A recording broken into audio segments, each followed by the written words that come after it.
Let's talk about expectations in love because I see this a lot with women. This is something I've experienced myself. Maybe you can think of certain examples of expectations you might have in your relationship. And I want to share this because when we have expectations in our relationship, this can seriously dampen the romance. It can literally, I don't want to say destroy, but to certain extremes, it could, right? It could cause a lot of extra challenges and conflict in a relationship that when we really understand expectations and kind of what we want to do instead and the difference between actually expectations and standards, we can avoid a lot of this frustration. All right. And to help illustrate this, I want to share a story that's not related to my romantic love life or anything, just to help you grasp the concept here and the message I want to share with you. So this is an example that happened a few weeks ago, actually with my adult stepdaughter. So she was living with us for a couple of months. She was back home in between some of her postgraduate studies, just making some extra cash. And so we had an extra person in the house, right? We had an extra person doing laundry. Now, when it comes to laundry, I have this quirk where I can't stand it when a fresh pile, like a fresh load of laundry is just like piled just outside of the dryer, right? That something that's not, laundry that's not folded away right away, right? Like I had this vision that it just gets all like crumply and is just not as fresh anymore, even though it was washed. And this just goes back to my own university days, right? When I didn't have a washer dryer in my apartment, I would have to go downstairs or to, in the basement of the apartment or to a laundromat. And I would see this happen to people, or sometimes it would happen to me. And I'd be like, that's like my quirk. I don't like that. I can't stand that. So anyways, that's just one of my weird quirks. You can call me uptight. You can say, going overboard with that. Anyways, maybe I am uptight, but that's just my quirk. So we have this extra person in the household doing the laundry. And, there was this one time where I come back and my adult stepdaughter is doing her laundry, and then it was done and I wanted to do some of my own. So I took it out and I folded it, put it on her bed. And then a few days later, I come back and it was the reverse that happened, and our stuff was kind of just put in a pile, and it was just reminding me of my quirk, right? And my university days. And I'm like, whatever, adult child, but still child nonetheless. Coming home, I get it. When I'm, even at that age, I didn't feel like doing my laundry or folding anyone else's laundry for that matter, right? Anyways, this happens again 2, 3 times. And the third time I was like, you know what? Why am I still folding other people's laundry? Why do I have to do this, right? That is the thought that came to my mind. And this is the pivotal moment and the message I want to share with you today, right? And we're going to relate this to your relationship or your marriage or love in general, right? So I had this thought go through my mind after the third time, like, do I need to fold this, someone else's laundry again? Like, I keep folding the other person's laundry when they're not there. Why isn't the message, why isn't the person getting the picture? Like all those thoughts. And yeah, this is a different scenario. It's a child, right? But I'm just going through these thoughts that, would run through my head with anyone on the planet. All right. And this is where, and I teach women to do this all the time, I caught myself, right? I took a moment and I decided, what decision am I going to make in that moment? And am I going to fold the laundry again? Like, right, even our children, after a certain age, they don't need us to fold their laundry for them, right? What do I do in this situation? And I ended up folding the laundry. And why did I fold the laundry? I folded the laundry because it's who I am. I folded the laundry because it's who I am. And what I mean by that is there are certain standards and certain things in my life, all right, that I hold strongly to, that I uphold no matter what, all right? Maybe this is just a little quirk, but again, look at this from the bigger picture. So I don't need someone else to fold my laundry for me to fold someone else's laundry. I don't need that reciprocity in this scenario. I fold other people's laundry in a situation like this because that's who I am. Because that's who I am. I don't need it done in return.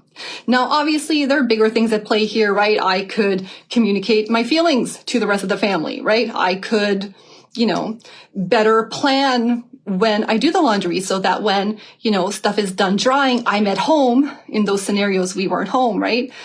So that I'm there when it's done and I can fold it and I don't have to have this expectation that other people aren't going to leave it in a pile just by the side of the dryer or on top of the dryer, right? I could have an arrangement in this case with,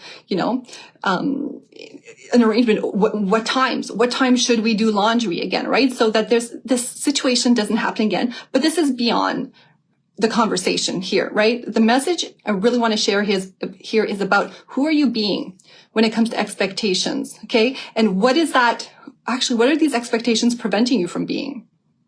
Okay. When you have expectations with someone else, like in terms of what someone else is doing, is that preventing you from being who you are? And the example I always use, and I'll share an example for relationships that just recently happened, but the example I like to share with women, right, is that do you only say thank you or please to other people who are polite to you? Or do you say please and thank you because you are a polite person? And that is the message here, right? Who are you? Do you only say please and thank you when someone else does it, right? If someone's rude to you, do you not say please or do you not say thank you?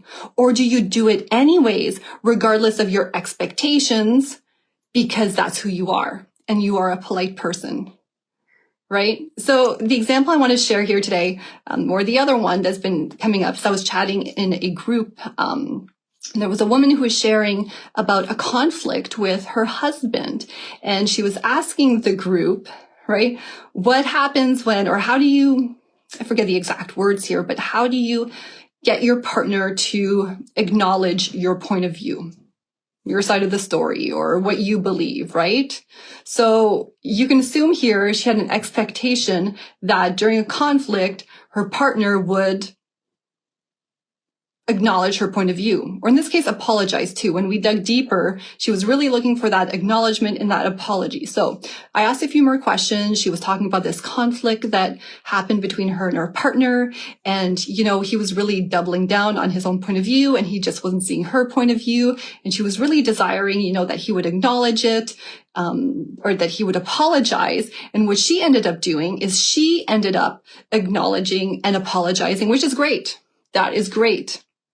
But at the same time, she was disappointed that he wasn't doing the same thing, because clearly there was an expectation that if she was going to do it, then he would also reciprocate, that he would do it in return. And because she wasn't getting that, there was this tension, this resentment, this ongoing unfulfilled need of hers. Now, I'm not saying that we have to tolerate things, that people are allowed to just, not be kind to us or never reciprocate or anything, right? Like we want that. And that I see as the big difference between standards and expectations. I think expectations are tricky. And that's where I caution women. Expectations are tricky because it implies wanting something from someone else, all right? Or some other situation that oftentimes is out of our control, or I shouldn't say completely out of our control, when we don't have, all of the right skills or the mindset or understanding of how men work, it's going to be harder for us to have these expectations met, right? But when we understand that, that completely changes. And that's the work I love doing with women. With standards is really about what you tolerate. Okay. All right. It's a lot more, it's irrespective in a sense of what other people do. It's not irrespective, but it doesn't depend so much on what other people are doing. It's really about what you set for yourself and what you're going to do, right? Like I have this standard that I want my laundry folded. I don't like it on a pile on top. You can leave it in the dryer. That's fine. Maybe that's a conversation we can have as a family. Leave it in there because then I can press the button, and put it back in or whatever, whatever. But that's going to be the difference here. The standard, the expectation, just think of it as what you're expecting from your partner. And the standard is going to be more in terms of like what you tolerate and what you envision. in your relationship. Okay. If you have questions, just ask them in the bottom and I can elaborate on that. But again, this example too, there's a lot more at play, right? And when we shift our communication, when we shift how we perceive conflict and arguments, we're probably not going to have that same expectation at play here. It's going to be a lot different, and we're going to know how to navigate it so we don't have that resentment when that expectation isn't met. And a lot of times what I've noticed is when you do change how you show up, how you communicate, that expectation eventually gets met in some way. Like I can think of many examples where maybe in the moment I didn't get the apology I expected from my partner, but just shifting the way I showed up in the relationship and how I communicated, he apologized later. Sometimes he apologized, weeks later, months later, whatever. I didn't have that expectation in the moment. I didn't need that apology, that acknowledgement in the moment, right? Because I did it. I showed up in that moment because of who I am, regardless of if I do it, someone else should do it in return, especially my partner, right? If he loves me, he should do it in return. He should also reciprocate. It's not about that. When you go back into your power, right? And you really manage, let's say the word manage your expectations, or really you're able to navigate them with more power, right? Everything shifts and you start seeing more of it. You don't need it so much. And that's the paradox again. When you don't need these things so much, right? That's when they start happening. Let me give you that reassurance. Let me give you that hope. All right. That's the paradox again, when you don't need it so much, when you don't expect it in a moment or within a certain deadline or whatever it may be. That's oftentimes when you're doing this work correctly, effectively, that's when it happens. And the difference again here with standards is standards, you know what? If you decide this is always happening, right? If you've changed your communication, you've changed how you showed up, you've changed how you perceive and navigate arguments and stuff like this is still happening. Okay, well, that's not even a conversation about expectations anymore. That's what your standards are. That falls into your standards. And what are you going to do, right? If something's not up to your standards, you get to make a different decision. It's no longer about convincing someone to do something based on what you expect them to do. All right. Does that make sense? So I wanted to share this with you today. Again, this is important work that we do in terms of who you are being in your relationship and how you show up. This is the work we do in Aphrodite, my new group program. So if you have any questions about that, we start at the end of October. Just send me a DM. I will fill you in on all the details, but I hope this resonates with you. Let me know if you have any examples of expectations, right? How does this land with you? And how do you see this? How has this played up, shown up in your own relationship? If you feel comfortable sharing, let me know in the comments. I hope you're having a wonderful day and I will talk to you guys later. Take care.